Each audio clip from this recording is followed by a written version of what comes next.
आज 21 जो चैप्टर है उसका आरंभ हो रहा है। त्रिपुरा रहस्य ज्ञान खंड का 21 चैप्टर।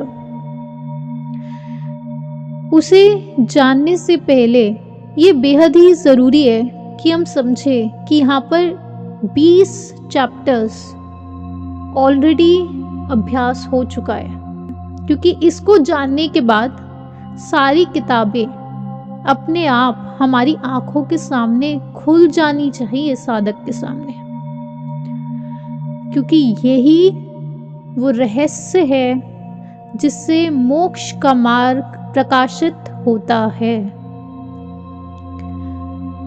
भगवान दत्तात्रेय की किताब हम जान रहे हैं, उसी के साथ आप समझे कि दत्तात्रेय भगवान को लेकर जो एक बहुत फेमस कहानी है उसे थोड़ा संक्षेप में हम जाने कि कौन है भगवान दत्तात्रेय। अब इतना उनकी किताब भी पढ़ी है तो आप जानेंगे कि ये जो सब बता रहे हैं वो खुद किस स्थिति पर प्रकट है। वो तो आपको जानने में आ रहा होगा कि वो परम तत्व, आत्म तत्व, मुक्ति का जो पद है, शिव का जो पद है, उसके कितने निकट है। और उनका जो जन्म हुआ वो खुद किन स्थितियों में, किस वरदान से भगवान दत्तात्रेय प्रकट हुए थे। उनकी जो माता है, माता अनुसुईया के बारे में स्वर्ग में बहुत बातें हो रही थी। उनका नाम हर जगह पर फैल रहा था और उससे सुनकर कुछ तो देवियों को जलन हुई और उन्होंने ब्रह्म विष्णु महेश के जो उनके जो परम भक्त है उनको बुलाया और उन्हें कहा कि माता अनुसुईया की तो जांच करनी होगी। सुना है कि उनका योग बल बहुत उत्कृष्ट है, माता अनुसुईया का, क्योंकि खुद ऋषि अत्रि की वो वाइफ है, उन्होंने सब सीखा हुआ है। और उन्होंने कहा कि आप जाकर देखो कि क्या माता अनुसुईया सच में ऐसे भावों में स्थित रहती हैं कि उन्हें सब बच्चे जैसे लगते हैं। उनको सब लोग, सब पुरुष अपने बच्चे जैसे ही लगते हैं। ऐसा कैसे हो रहा है? क्योंकि जब इंसान का ज्ञान बढ़ जाता है वो ऊपर उठ जाता है सब चीजों से ऊपर उठना, तभी बाकी बच्चे दिखेंगे, छोटे पुत्र जैसे दिखेंगे। और चीजों से ऊपर उठने का मतलब ये भी है कि आपका शरीर जो है वो भी ऊर्ध्वगमनी हो जाता है, यानी कि ऊपर उठना शुरू हो जाता है। लेविटेशन, आकाश गमन, ऊर्ध्वगमन ये होता है जब आप चीजों से ऊपर उठ जाएंगे। तो शरीर तो भावना को फॉलो करता है, जैसे पिछले सेशन में हमने जाना, शरीर भावनाओं को फॉलो करता है, क्योंकि शरीर खुद में एग्जिस्ट नहीं करता, लेकिन जो भाव है उसी के ही भरपिंड को शरीर के रूप में हम देख पाते हैं। जैसे कि सैंड है, सैंड के सभी पार्टिकल सेपरेट है, ये सैंड का एक एक पार्टिकल भावना है। और ये भाव जो है ये जब एक जगह पर फ्लो करते हैं, सैंड के पार्टिकल सारे हवा से एक जगह पर जब इकट्ठा होते हैं तो क्या बनता है? सैंड ड्यून बनता है, यानी कि शरीर बन जाता है। लेकिन वो शरीर खुद में नहीं है, लेकिन सैंड ड्यून किससे बना है? सैंड के पार्टिकल से। वैसे शरीर किससे बना है? विचारों के, भावनाओं के पार्टिकल से। तो जैसे जैसे भाव है वैसा जो हमें दिख पाता है, सूक्ष्म दृष्टि न होने के कारण, इंद्रियों पर ही श्रद्धा होने के कारण हमें सिर्फ शरीर ही दिख पाता है। लेकिन जिनकी दृष्टि सूक्ष्म हो जाती है उनको शरीर के अलावा जो एक एक रेत का जो पार्टिकल ऑलरेडी बह ही रहा है अलग अलग डायरेक्शंस में, वो पहले से दिखना शुरू हो जाता है।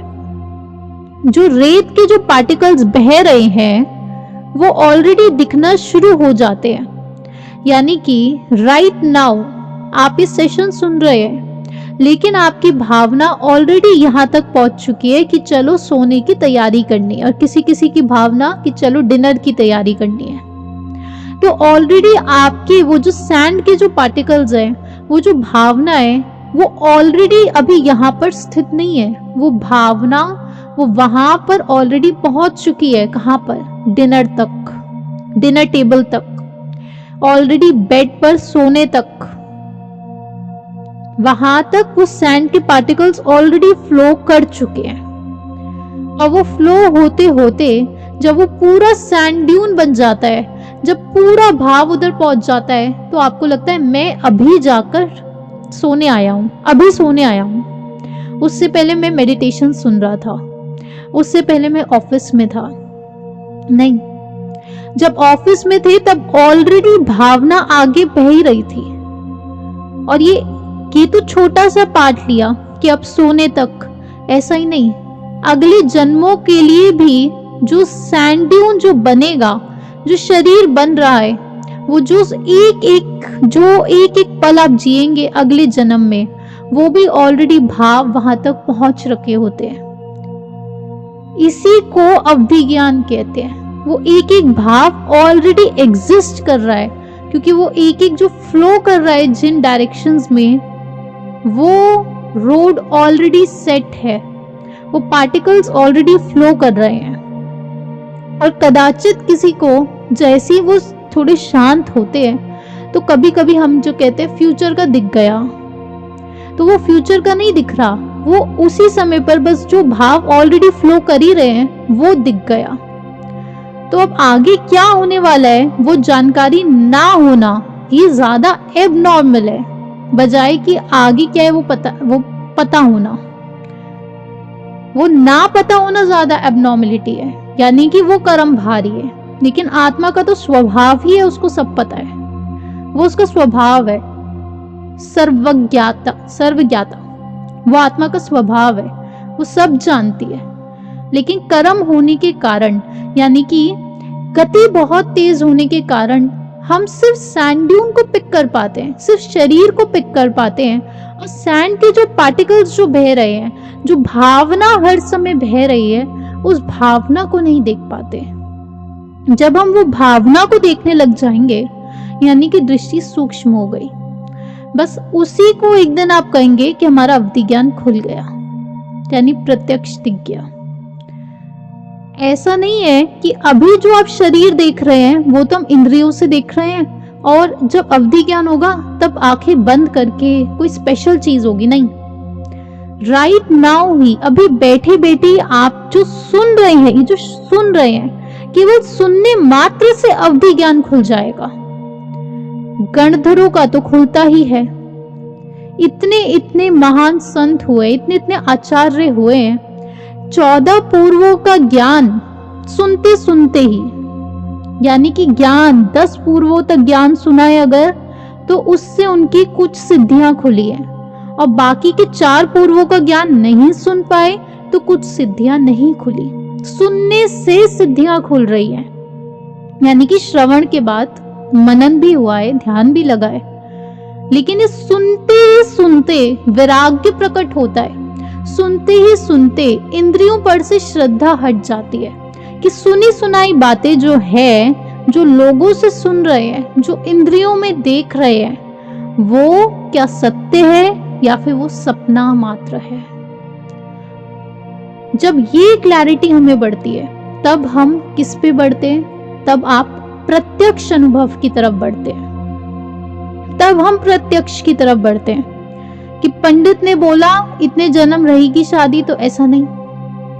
अब हर कोई गलत है ये नहीं, इंद्रिय ज्ञान पर श्रद्धा बात कर रहे हैं, यानी कि इंद्रियों में तो दिख रहा है सामने शेर है, लेकिन क्या उस शेर का मीनिंग हर बार फियर ही होता है? क्या वो सचमुच शेर है? जिसका ये एक बार प्रश्न आ जाता है क्या ये सचमुच शेर है, तो उसको दिखेगा कि शेर है या फिर कोई देव आए हैं शेर के रूप में। अब जिसको तो पहली भय आ गया तो उसके लिए तो क्या ही प्रश्न होएगा, लेकिन कहीं देव तो नहीं है शेर के रूप में, ये देखने मात्र से पता चल जाएगा, क्योंकि हम जब सैंड के पार्टिकल्स देख रहे होंगे, ना कि सिर्फ सैंड ड्यून को ही कंसिडर करें। और वो कैसे होगा? जब हमारी गति धीमी होती जाएगी। और गति धीमी कैसे होगी? स्पीड विचारों की, एक्शंस की, वो गति धीमी तब होगी जब हमारी रीस खत्म होगी। हर चीज को लेकर जो रीस चल रही है पर्याय में, वो रीस खत्म होगी। हीन भावना मतलब है रीस होना। रीस होना यानी कि दर्शनावरणीय कर्म, भारी कर्म हो रखे, यानी कि आत्मस्वरूप के ठीक विपरीत। और तृप्ति होना, एक तरफ हीन भावना होना यानी कर्म भारी है, और एक तरफ तृप्ति फील करना, यानी वो इंसान अपने आत्म के स्वरूप के निकट है। इस समय जिस समय तृप्ति फील हो रही है आपको बस सेटिस्फाइड है आप हर चीज से, वो आत्म स्वरूप के निकट है ज्यादा। तो अब अनुसुईया, माता अनुसुईया दत्तात्रेय भगवान की माँ, उनके बारे में हर जगह बखान हो रहा था। और अब ब्रह्मा विष्णु महेश के जो भक्त है वो माता अनुसुईया के पास आते हैं कि उनकी परीक्षा ली जाए कि क्या सच में माता अनुसुईया जो है, उनके जो भाव है वो सबको बच्चे की तरह देखती हैं, उनको और कोई भाव नहीं आ रहा क्या हमें देखकर? तो वो पहुंचे, और वो पहुंचे थे एक संत के रूप में, एक संत के भेष में। जब उन्होंने माता अनुसुईया को बुलाया कि भिक्षा दो, तो माता अनुसुईया से उन्होंने एक शर्त रखी कि हम तभी आपके घर में भोजन लेंगे, संतों ने, जो संत के भेष में जो उनके भक्त आए हैं ब्रह्मा विष्णु महेश के, कि तभी लेंगे भोजन जब आप अपने कपड़े उतार कर हमारे सामने आएंगी, क्योंकि यानी दिगंबर स्थिति में आओ। अब एक स्त्री दिगंबर स्थिति में कैसे आए? लेकिन माता अनुसुईया जो थी, उनके भाव ऐसे थे कि उन्हें सामने से बच्चा ही दिखाई देता है। उन्हें वो जो भक्त थे, पहले तो उनका योग बल इतना था कि वो पहचान गई ये कौन है, और दूसरा जिसकी भावना स्थिर होती है, सामने कोई और चीज फिर एग्जिस्ट नहीं करती उसकी भावना के अलावा। जिसकी भावना स्थिर होती है, सामने जो चीजें हैं वो उसके इन्फ्लुएंस में आ जाती है, या कहे वो वही बन जाती है जो सामने वाले की भावना है। स्थिर भावना के अलावा कोई और छोटी मोटी भावना नहीं टिक पाती। तो माता अनुसुईया के भाव इतने स्थिर थे कि वो छोटे बच्चे के रूप में उनको देख रही थी तीनों को, कि ये छोटे से बच्चे हैं जिन्हें अभी मैं पालने में रख दूंगी। तो पालने में रख दूंगी इन बच्चों को, और फिर वो जो तीनों थे, वो तीनों स्थिर भावना होने की वजह से छोटे बच्चे बन जाते हैं, छोटे बच्चों का रूप बन जाता है उनका। और अब क्या करें? अब छोटे बच्चे के सामने माँ दिगंबर स्थिति में आ गई और उनको भोजन करा दिया छोटे बच्चों को, और उनको पालने में भी लेटा दिया, और माता तो चली गई।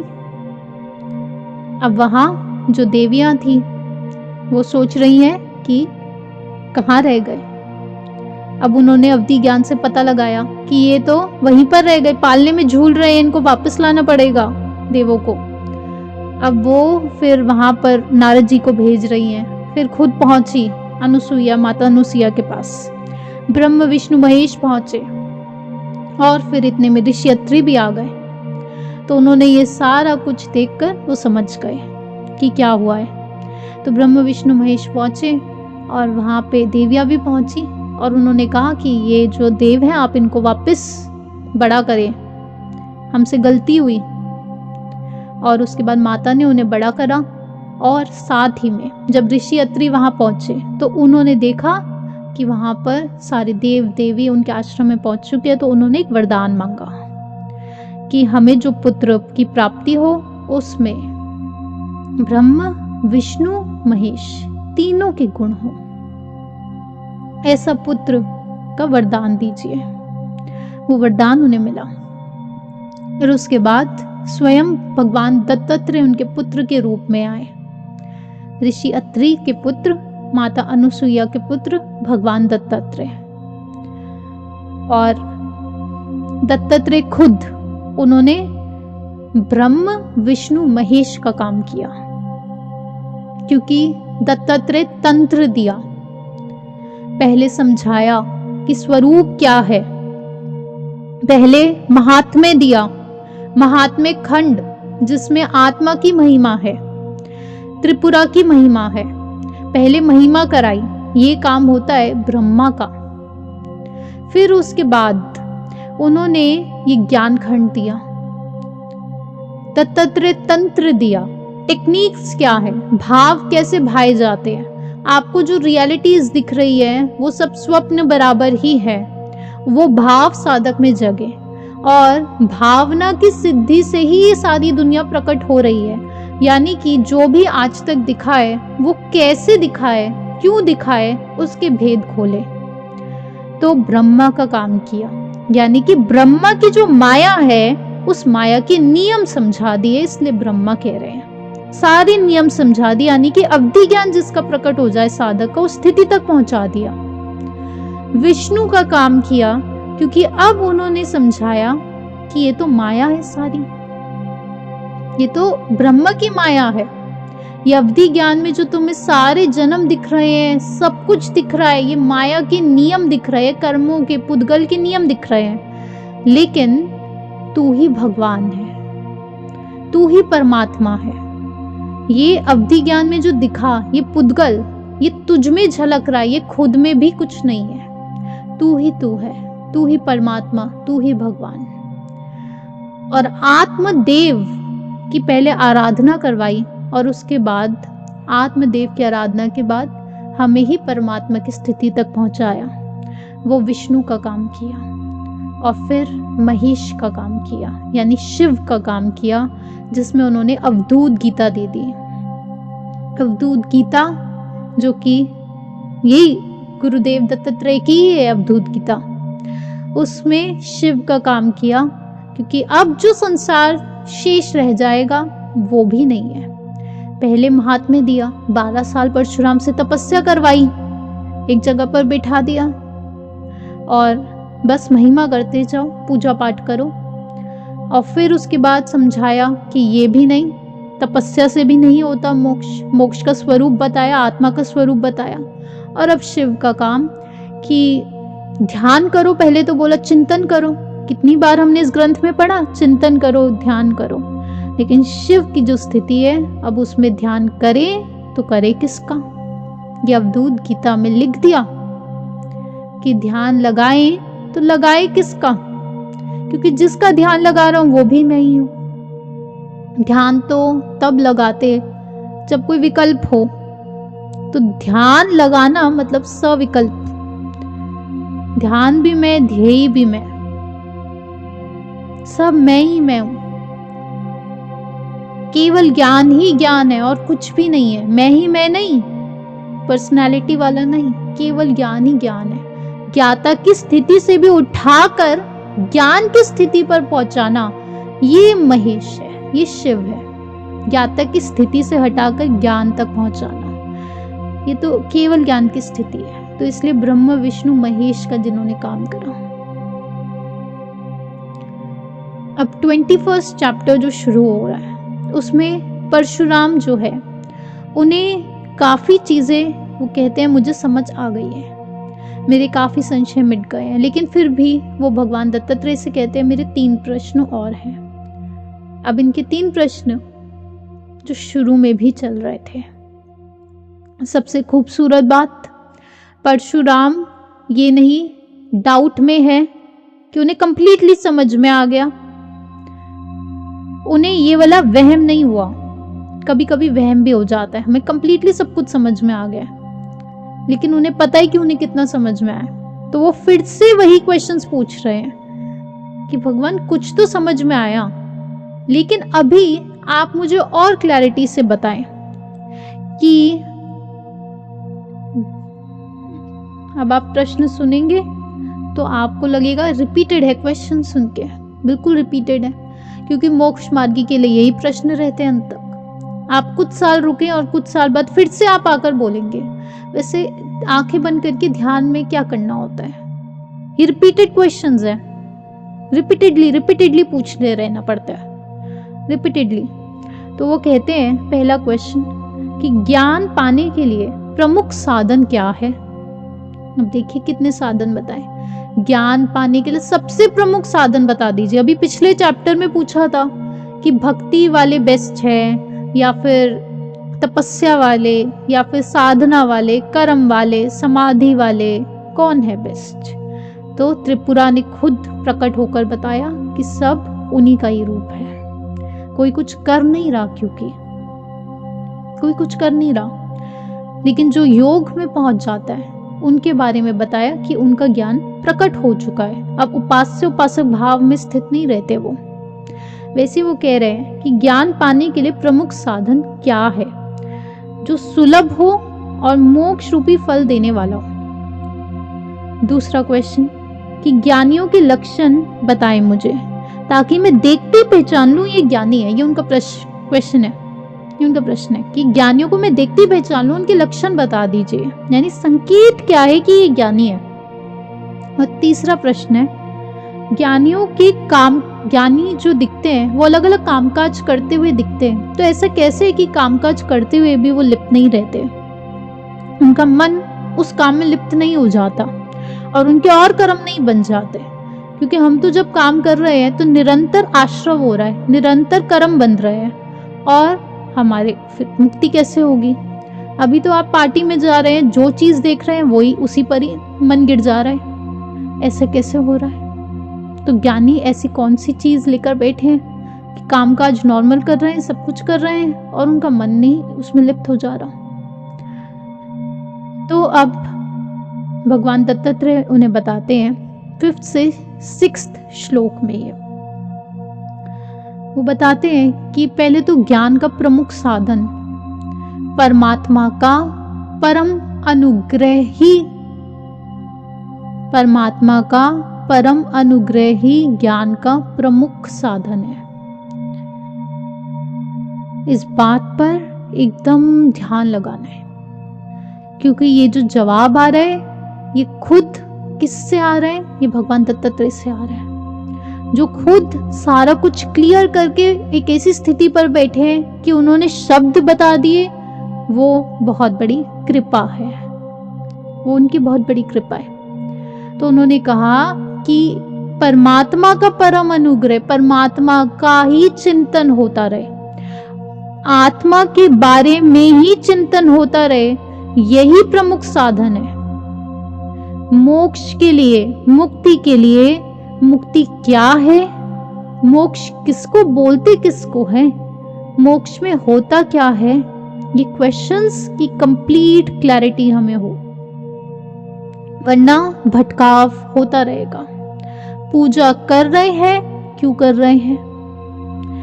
राजा जनक ने पिछले चैप्टर्स में भी क्लियरली बोला, पूजा, उपवास, तपस्या, कर्मकांड किस लिए हो रहे हैं, मन की पवित्रता के लिए, ताकि आपके विकल्प हट जाए, क्योंकि उस मन की पवित्रता से ही आत्मा की अनुभूति होगी। तो अब यहाँ पर उन्होंने कहा आत्मा का चिंतन होगा, यानी आत्मा का परम अनुग्रह होगा। जब आपको क्लैरिटी होगी आत्मा बोलते किसको है, शब्द ही मत बोले आत्मा, क्योंकि अभी उसकी क्लैरिटी नहीं आ रही। ये नहीं मैं आत्मा हूं, वो ठीक है बोलना है शुरुआत के लिए, लेकिन अब उसका मीनिंग क्या है वो जानना है। मैं आत्मा हूं, मैं आत्मा हूं। अगर आप पर्सनालिटी को आत्मा बोल रहे हैं तो वो नहीं है, वो तो पर्सनालिटी है, वो तो मन है, वो आप नहीं होते। मोक्ष यानी मोहनीय कर्मों का क्षय हो जाना कंप्लीटली, तो क्या आप उस स्थिति तक पहुंचने के लिए रेडी है? मोहनीय कर्मों का क्षय का मतलब होता है दर्शन मोहनीय और चारित्र मोहनीय का क्षय हो जाएगा। दर्शन मोहनीय यानी कि कंप्लीटली जो पर्सपेक्टिव्स लॉक्ड हैं वो लॉक पर्सपेक्टिव्स खुल जाएंगे। ऐसा नहीं लगेगा नहीं ये चीज तो गलत ही होती है, नहीं ये चीज तो सही ही होती है, नहीं आगम में तो लिखा था कि शराब पीने से नरक ही होता है, तो फिर आगम में तो ये भी लिख दिया कि नरक भी नहीं होता और आगम में नरक भी लिख दिया, अब कैसे पढ़ेंगे? नरक ही नहीं होता। क्यों क्यों कहाँ लिखा? क्योंकि आप भव परावर्तन से पार हैं, तो फिर काय का नरक काय का स्वर्ग। अब आप कह रहे शराब पीने से नरक होता है, तो फिर आगम में तो ये भी लिख दिया कि नंदीसेन मुनि वैश्य के साथ 12 साल रहे और फिर मोक्ष हो गया। अर्जुन ने इतना युद्ध लड़ा, राम जी ने युद्ध लड़ा जो कि हर बार लड़ते हैं, चक्रवर्ती युद्ध लड़ते हैं और फिर मोक्ष हो जाते, कैसे हो गया? आप तो शराब को ही बोल रहे हैं कि उससे नरक गति हो जाती है। किसके लिए लिखा है, वो कंटेक्स्ट क्या चल रहा है? ये अनेकांतवाद अगर पकड़ नहीं आया तो फिर अभी कर्म थोड़े ज्यादा है। ये दर्शन मोहनीय कर्म जो है ये खुलता जैसे ही है तो पहली चीज अनेकांतवाद पकड़ में आती है, पहली चीज अनेकांतवाद आ जाएगी, क्योंकि अब आपका सहनन बढ़ गया है। किस चीज का सहनन? गर्मी और ठंडी झेलने का नहीं, वो तो बाद में साधक झेल ही लेता है। उसका मन का सहनन कि अब वो अलग अलग पर्सपेक्टिव्स को सह पा रहा है। आपने पहले सुना कि उपवास करना होता है, फिर आपने सुना उपवास नहीं करना होता है, फिर आपने ऐसा तो नहीं कहा उपवास नहीं करना होता है या उपवास करना होता है, लेकिन हाँ ऐसे भी किसी को परसीव हो सकता है। फिर सुना उपवास करना भी होता है और उपवास नहीं भी करना होता। फिर सुना कि उपवास कुछ होता ही नहीं है, फिर सुना कोई करता ही नहीं है। अब ये सब होल्ड करने के लिए, सब बातें सुनने के लिए कुछ सहनन होना चाहिए। अब हमसे कई लोग बोलते हैं अच्छा वैसे बताओ नहाना नहीं होता क्या? अब यस या नो में इसका आंसर है ही नहीं। अब जिसको तो बहुत गर्मी है, जिसके काम बहुत सारे हैं, तो फिर उनके लिए क्या आंसर होगा कि आप एसी में जाके बैठो या फिर आप नहा ही लो, बेटर है। तो एसी से बहुत बेटर है कि आप नहा लो। अगर आप अहिंसा की दृष्टि से भी देखें तो भी इलेक्ट्रिसिटी के उपयोग से बहुत बेटर तो नहाना ही है। लेकिन फिर जिसके काम लेस है वो कहे कि वैसे नहाना है या नहीं, तो उसके लिए फिर अलग जवाब है कि आप मत नहाओ, कायोत्सर्ग से शरीर ठंडा हो तो बेटर है, बजाय कि हम सहारा ले पानी का शरीर को ठंडा करने के लिए। आप पानी पी लो बजाय कि शरीर को नहा नहा कर ठंडा करें। अब फिर अच्छा पानी पीना चाहिए, नहीं प्यास से भी पार आना है, तो उसके लिए फिर कायोत्सर्ग से शरीर ठंडा हो, ना कि पानी पीने से। लेकिन अब कोई खाना बहुत ज्यादा खा रहा हो, पानी नहीं पी रहा, तो उसको बोलेंगे आप पानी ज्यादा पियो ताकि आपकी बॉडी का प्रेशर कुछ पानी से भी मेंटेन हो। ऐसे करके बहुत सारा आपको अब अंडरस्टैंडिंग आ रही होगी कि यस नो में जवाब नहीं, ये तो अनेकांतवाद है। तो पहली चीज जो तीर्थंकर बताते हैं वो पहली चीज ये है कि मैं कौन हूं और अनेकांतवाद, क्योंकि उसी के बाद आगे की सारी बातें बताई जा सकती हैं, आगे के सारे सेशंस कंटिन्यू किए जा सकते हैं। यानी कि सारे पर्सपेक्टिव्स को एक साथ होल्ड करना है। ये स्वरूप है उसका, किसका? आत्मा का। ये कैसे स्वरूप है? अनंत दर्शन है, क्योंकि आत्मा का ये गुण है, आत्मा का अनंत दर्शन। तो दर्शन मोहनीय कर्म नहीं होना चाहिए, एक दर्शन में हमें लॉक नहीं होना। ये दर्शन मोहनीय कर्म हटता है तब मुक्ति प्रकट होती है, और उसके बाद चारित्र मोहनीय कर्म स्वतः हट जाते हैं, यानी क्रोध, लोभ, मान, माया। वरना कितनी कोशिश करो हमारा अहंकार हट जाए, जब तक कर्ता बुद्धि नहीं खत्म होगी तब तक मान कैसे गिर जाएगा? जो साधक मोक्ष के मार्ग पर है को ये क्लैरिटी बढ़ती जाती है कि भक्ति जिसकी मैं कर रहा हूं वो मैं खुद ही हूं। और अगर शुरुआत में समझ नहीं आ रहा है तो उपास्य उपासक भाव रहता जरूर है, लेकिन भक्ति फिर स्वतः घटती जाती है, क्योंकि आत्मदेव की उपासना होती है। फिर गैप जो है उपास्य और उपासक का, वो गैप घटता ही जाता है। ये निश्चित रूप से घटता है साधक का जो मोक्ष के मार्ग पर अग्रसर होते हैं। अगली चीज जो वो कहते हैं कि जो पूरी लगन के साथ आत्मदेव की शरण में जाता है उसके लिए ज्ञान सुलभ हो जाता है।